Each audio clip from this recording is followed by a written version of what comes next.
Discuss करेंगे।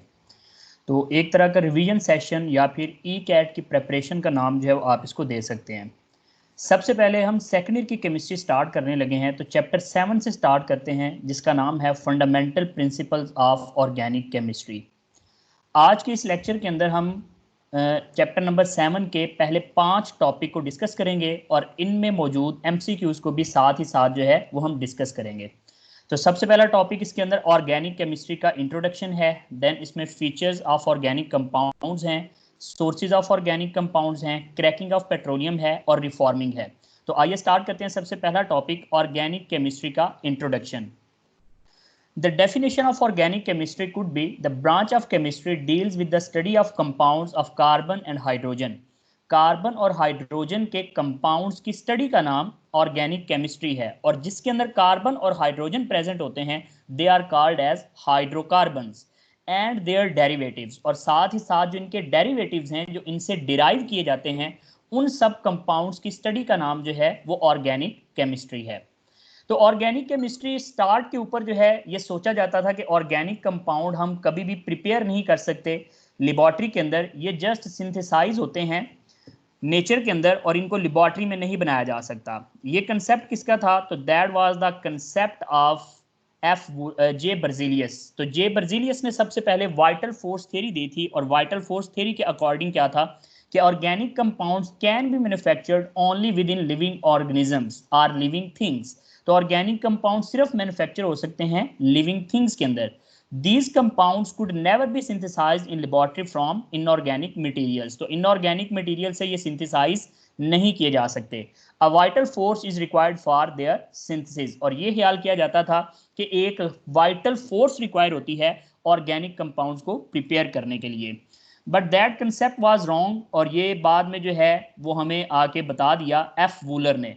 तो वूलर्स work क्या था? तो वूलर्स ने first time vital force theory को रिजेक्ट किया था इन 1828। और उसने किस तरह से रिजेक्ट किया था? तो he obtained urea, an organic compound from ammonium cyanate. Ammonium cyanate जो कि एक इनऑर्गेनिक कंपाउंड है, उससे उसने प्रोड्यूस किया था एक ऑर्गेनिक कंपाउंड जिसका नाम था urea, a substance of mineral origin. तो ये जो अमोनियम साइनेट है ये एक सब्सटेंस है जो कि मिनरल ओरिजिन की है, यानी कि इनऑर्गेनिक ओरिजिन की है, और इसको हीट करके उसने यूरिया को प्रोड्यूस किया था। तो that's why vital force theory का खात्मा किया था वूलर ने। तो अगर ये क्वेश्चन आता है तो आप किस तरह से सॉल्व करेंगे कि F Wular was the first scientist who synthesized first organic compound in the laboratory and rejected the vital force theory in 1828। Next जी फीचर ऑफ ऑर्गेनिक कंपाउंड्स की तरफ चलते हैं। तो फीचर ऑफ ऑर्गेनिक कंपाउंड्स कौन कौन से हैं उसमें देखें जी। Particular nature of carbon. Carbon की अपनी एक पर्टिकुलर नेचर है, जैसे कि कैटिनेशन। कैटिनेशन की प्रॉपर्टी जो है वो कार्बन के अंदर होती है। तो कैटिनेशन क्या है? Catenation is the property of self linking of atoms. Atom आपस में सेल्फ लिंकिंग प्रॉपर्टी रखते हैं, जो कि कार्बन के एटम्स बहुत ज्यादा प्रॉपर्टी रखते हैं, तो इसलिए कहा जाता है catenation is the self linking property of carbon. Moderately electropositivity. इसकी जो इलेक्ट्रोपॉजिटिविटी है, यानी कि इसकी जो इलेक्ट्रोनेगेटिविटी या इलेक्ट्रोपॉजिटिविटी है वो मॉडरेट है। ना तो इसकी इलेक्ट्रोनेगेटिविटी बहुत ज्यादा है और ना ही बहुत कम है। तो इलेक्ट्रोनेगेटिविटी ऑफ कार्बन 2.5 होती है, जो ना बहुत हाई है और ना बहुत लो है। टेट्रावेलेंसी। इसके अलावा जो है कार्बन टेट्रावेलेंसी शो करता है, यानी कि ये 4 बॉन्ड जो है वो बना सकता है। तो टेट्रावेलेंसी जो है ये शो करता है। देन इसके बाद नॉन आयनिक करैक्टर। तो इसके जो कंपाउंड्स होते हैं, जितने भी कार्बन के कंपाउंड्स हैं वो सारे के सारे कोवलेंट इन नेचर हैं, इसके अंदर आयनिक बॉन्ड नहीं होता। तो all organic compounds are covalent in nature. Similarity in behaviour. तो थर्ड इसकी जो है वो फीचर के अंदर सिमिलैरिटी इन बिहेवियर है। The close relationship between different compounds like homologous series. Homologous series क्या होती हैं? तो ऐसी सीरीज जिनके अंदर पाए जाने वाले सारे एलिमेंट्स के दरमियान, सारे कंपाउंड्स के दरमियान जो है वो प्रॉपर्टीज सेम होती हैं, और उनके दरमियान एक मिथाइलिन ग्रुप यानी कि एक CH2 ग्रुप का जो है वो डिफरेंस होता है, तो उसको होमोलोगस सीरीज का नाम देते हैं। जैसे कि अल्केन एक होमोलोगस सीरीज है, अल्कीन एक होमोलोगस सीरीज है, सिमिलरली अल्काइन एक होमोलोगस सीरीज है। इससे नेक्स्ट स्लाइड की तरफ चलें तो इसके ऊपर जो है वो नेक्स्ट फीचर आ जाता है कॉम्प्लेक्सिटी। लार्ज कॉम्प्लेक्स स्ट्रक्चर, जितने भी ऑर्गेनिक कंपाउंड्स हैं they have very large and complex structure, like polymerization इसके अंदर बहुत ज्यादा होती है। Several thousand monomers make a complex compound, बहुत से हजारों की तादाद में मोनोमर्स आपस में मिलके एक कॉम्प्लेक्स कंपाउंड की फॉर्मेशन जो है वो कर सकते हैं। इसके अलावा आइसोमेरिज्म ये शो करते हैं compounds have same chemical and different structural formula. Isomers क्या होते हैं और आइसोमेरिज्म क्या फिनोमेना है, तो इसको डिटेल में डिस्कस भी करेंगे कि ये एक ऐसा फिनोमेना है जिसके अंदर केमिकल फार्मूला तो सेम होता है लेकिन उनका स्ट्रक्चरल फार्मूला डिफरेंट होता है। रेट्स ऑफ ऑर्गेनिक रिएक्शंस, तो rate of reaction is slow, rate of reaction is low, तो रेट ऑफ रिएक्शन इनका काफ़ी स्लो होता है क्योंकि इसके अंदर कोवलेंट कंपाउंड्स हैं और जितने भी कोवलेंट कंपाउंड्स होते हैं उनके रिएक्शंस यूजुअली स्लो होते हैं। यील्ड इज लो, इसके अलावा ऑर्गेनिक कंपाउंड के जब रिएक्शंस करवाए जाते हैं तो ज़्यादा अमाउंट के अंदर प्रोडक्ट नहीं मिलती, प्रोडक्ट की जो यील्ड है जो हमें at the end of the reaction मिलती है वो बड़ी कम मिलती है। Slow rate is due to molecular nature of organic compound, वही रीजन आ गई कि मॉलिक्यूलर नेचर यानी कि कोवलेंट नेचर की वजह से इसका जो रेट होता है वो काफी स्लो होता है। सॉल्युबिलिटी की बात करते हैं तो they are soluble in non polar solvents, तो नॉन पोलर सॉल्वेंट्स के अंदर जो है ये सॉल्युबल होते हैं। इससे नेक्स्ट अगर हम चलें तो नेक्स्ट हमारे पास जो है वो थर्ड आ जाता है, that is the sources of organic compound. Organic compound के जो है वो सोर्सेज क्या हैं, तो सोर्सेज की तरफ जो है हम चलते हैं। सोर्सेज ऑफ ऑर्गेनिक कंपाउंड में तो major sources of organic compounds, सबसे पहले एनिमल एंड प्लांट्स, तो एनिमल और प्लांट्स जो हैं वो सबसे मेजर सोर्स हैं ऑर्गेनिक कंपाउंड्स का, जैसे कि इसमें प्रोटीन्स हैं, कार्बोहाइड्रेट्स हैं, फैट्स हैं, ऑयल्स हैं और इंजाइम्स हैं। तो ये सारे के सारे जो है एनिमल और प्लांट नेचर के इसके मेजर सोर्सेज हैं। सेकंड इसका मेजर सोर्स जो है वो है कोल, तो coal is the best source, ठीक है। इसके बारे में जो है कुछ बातें आपने याद रखनी है कि कोल जो है वो बेस्ट सोर्स है ऑर्गेनिक कंपाउंड का। It is a black mineral of vegetable origin, जो कोल होता है ये भी एक ब्लैक मिनरल है और वेजिटेबल ओरिजिन का होता है, यानी कि जो आज से हजारों साल पहले दरख्त वगैरह जो है वो जमीन के नीचे दब गए थे वो अब कोल की फॉर्मेशन के अंदर जो है वो आ चुके हैं। Contain carbon with minute amount of hydrogen, oxygen, sulphur and nitrogen, तो ज्यादातर तो इनके अंदर कार्बन होता है लेकिन थोड़ी बहुत अमाउंट के अंदर हाइड्रोजन, ऑक्सीजन, सल्फर और नाइट्रोजन भी होते हैं। इसके आगे क्लासिफिकेशन ऑफ कोल आ जाता है, तो कोल की डिफरेंट क्लासिफिकेशन जो है वो की जाती हैं। लाइक सबसे पहले वुड थी, वुड को जो है वो काफी अरसे तक जब जमीन के अंदर जो है वो दबाया गया तो इसने पीट की शक्ल इख्तियार की। पीट से आगे बनता है लिग्नाइट, लिग्नाइट से आगे बनता है बिटमिनियस कोल और उसके बाद कोल और लास्ट इसकी फॉर्म है एंथ्रासाइट, तो anthracite is the best form of the coal. तो इस तरह से आप इसकी जो है वो सारी फॉर्म्स को भी याद करेंगे। नेक्स्ट अगर आप देखें तो इंपॉर्टेंस ऑफ कोल है कि कोल की इंपॉर्टेंस क्या है, कोयले की जो है वो क्या इंपॉर्टेंस है, तो इंपॉर्टेंट सॉलिड फ्यूल, सबसे इंपॉर्टेंट पॉइंट इसका ये है कि ये सॉलिड फ्यूल के तौर पर यूज होता है and 80% use in baking bricks, तो ब्रिक्स बनाने के लिए जैसे कि ईंटें वगैरह बनाने के लिए जो हम यूज करते हैं तो ईंटें बनाने के लिए कोयले का जो इस्तेमाल सबसे ज्यादा किया जाता है। तो जितना भी ये सॉलिड फ्यूल है ये 80% इसका जो है वो बेकिंग ब्रिक्स के अंदर इस्तेमाल होता है। Second that is source of organic compounds when subjected to carbonization, जब इसकी कार्बोनाइजेशन की जाती है तो इसकी मदद से हम जो है वो काफी ज्यादा ऑर्गेनिक कंपाउंड जो है वो बना सकते हैं। अब व्हाट इज द कार्बोनाइजेशन, तो उसको जरा डिस्कस करते हैं।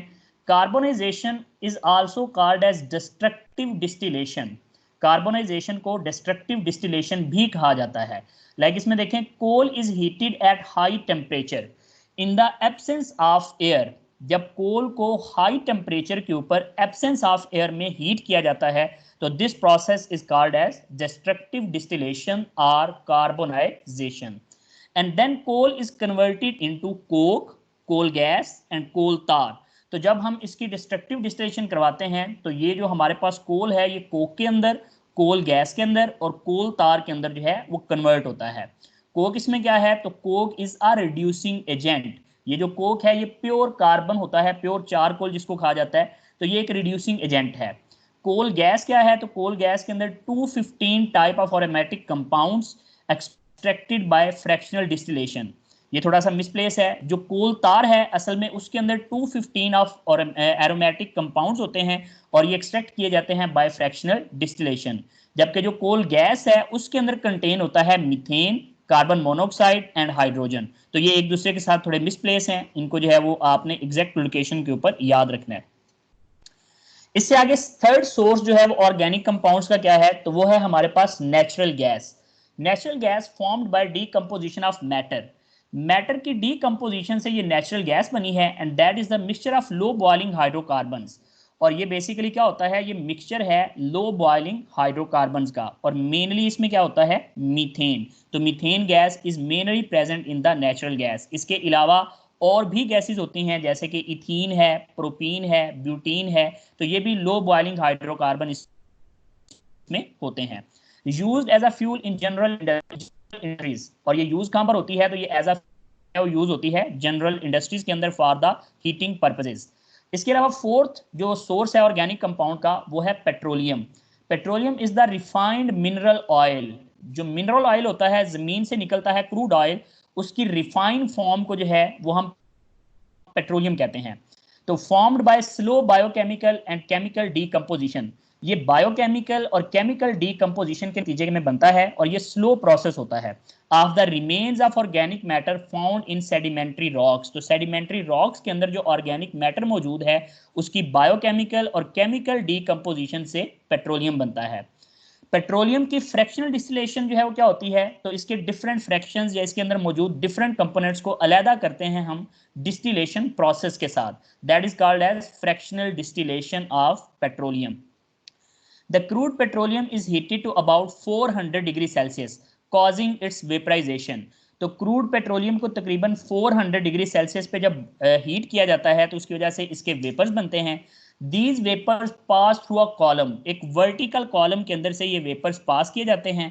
देन कंडेंस्ड, फिर इनको कंडेंस किया जाता है एंड सेपरेटेड इनटू फ्रैक्शंस, और इस तरह से जो इसके डिफरेंट फ्रैक्शंस होते हैं उनको अलहदा अलहदा कर लिया जाता है।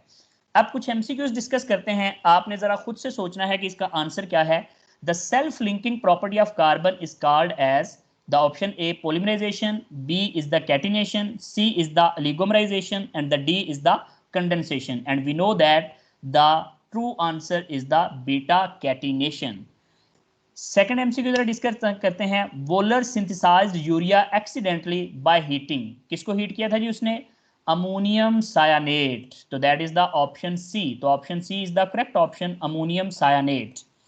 इसके बाद about dash percent coal is use to bake bricks in lime kiln. तो लाइम किलन के अंदर जो है वो कितने परसेंट तक कोल जो है वो यूज होता है, तो अभी हमने पढ़ा है दैट इज 80%। तो 80% कोल जो है वो लाइम किलन के अंदर ब्रिक्स को बेक करने के लिए इस्तेमाल हो जाता है।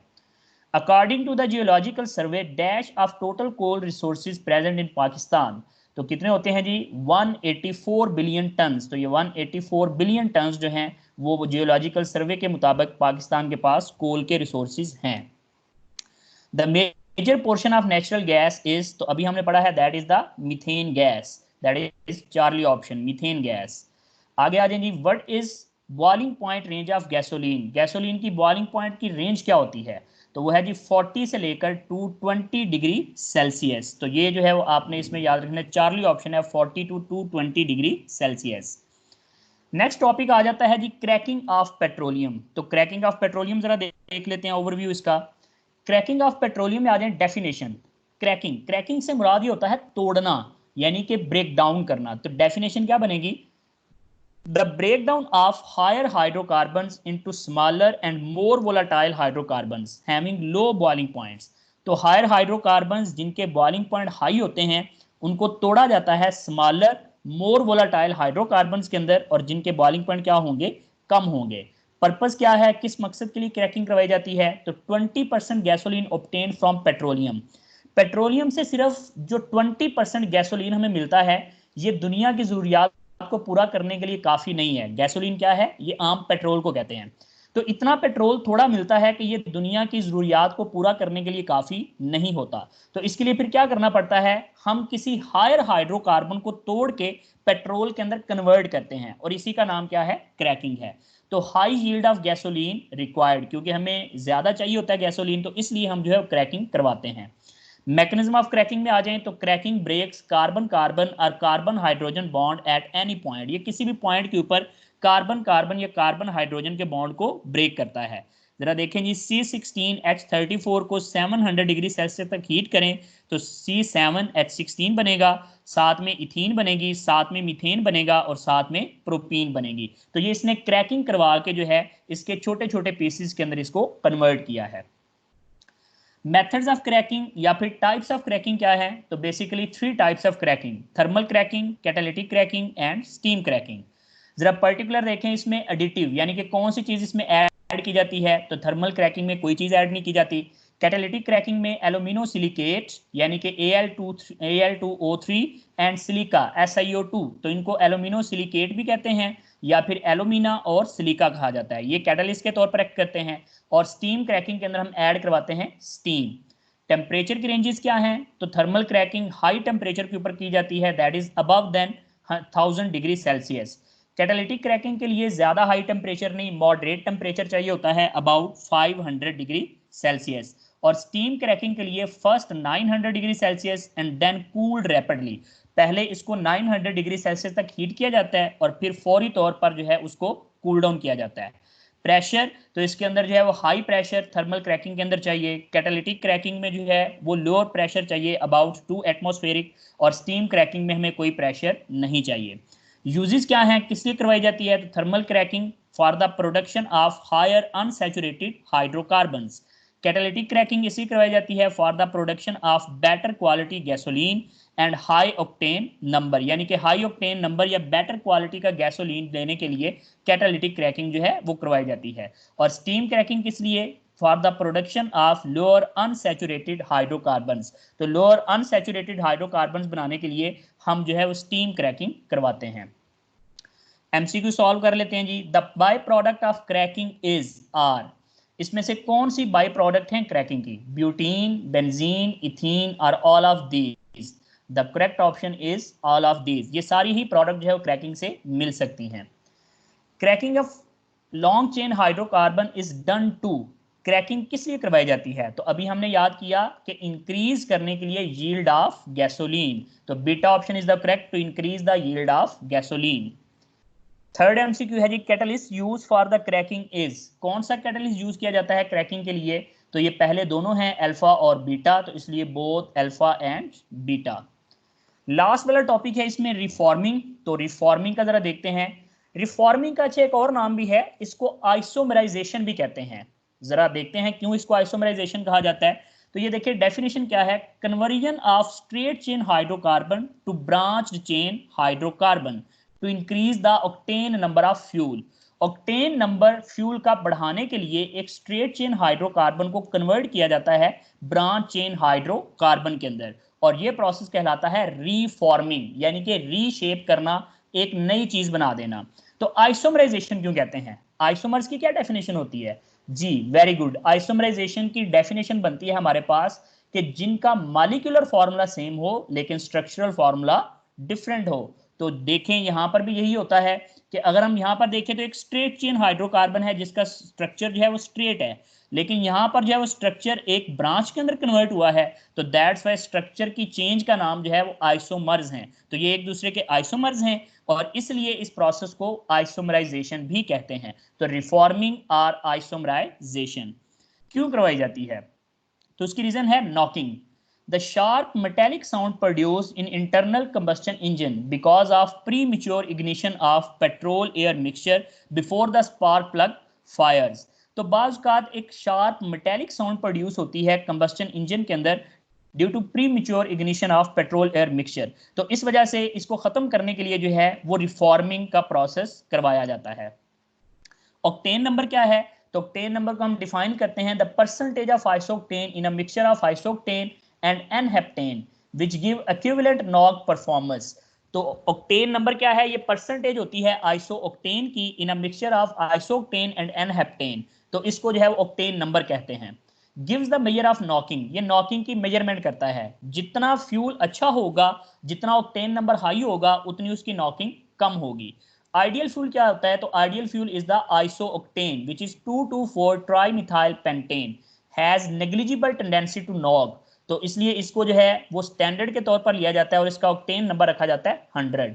जीरो फ्यूल यानी कि जीरो ऑक्टेन नंबर किसका है, तो n heptane cause greater knocking, इसलिए इसको जीरो फ्यूल भी कहते हैं, या फिर इसका ऑक्टेन नंबर कितना रखा जाता है, जीरो रखा जाता है। Methods to improve octane number, octane number को इंप्रूव कैसे किया जाता है, तो इसके लिए 3 से 4 मेथड्स हैं। पहला, addition of small amount of anti knocking agent, जैसे कि टेट्रा इथाइल लेड है या टेट्रा मिथाइल लेड है, तो इनको ऐड करने से हम जो है वो इंप्रूव कर सकते हैं ऑक्टेन नंबर को, इससे नॉकिंग कम हो जाएगी। दूसरा क्रैकिंग है, क्रैकिंग से भी हम जो है वो लो यील्ड या छोटे मालिक्यूल बनाते हैं, जिससे ऑक्टेन नंबर हाई हो जाता है। तीसरा आइसोमराइजेशन है, जिसको अभी हमने डिस्कस किया, रिफॉर्मिंग। और फोर्थ है इसमें addition of cyclic compound, cyclic compound के ऐड करने से भी ऑक्टेन नंबर जो है वो हाई हो जाता है। तो ये कुछ मेथड्स हैं जिससे हम ऑक्टेन नंबर को हाई कर सकते हैं। लास्ट पे इसके 2 एमसीक्यूज हैं जी। Most of hydrocarbon obtain from petroleum by the process of fractional distillation, तो फ्रैक्शनल डिस्टिलेशन से हम हासिल करते हैं पेट्रोलियम से जो बाकी हाइड्रोकार्बन्स हैं। इसके बाद सेकंड एमसीक्यू है, tetra ethyl lead is used as dash in petrol, तो that is an anti knocking agent, तो ये एंटी नॉकिंग एजेंट के तौर पर ऐड किया जाता है फ्यूल के अंदर।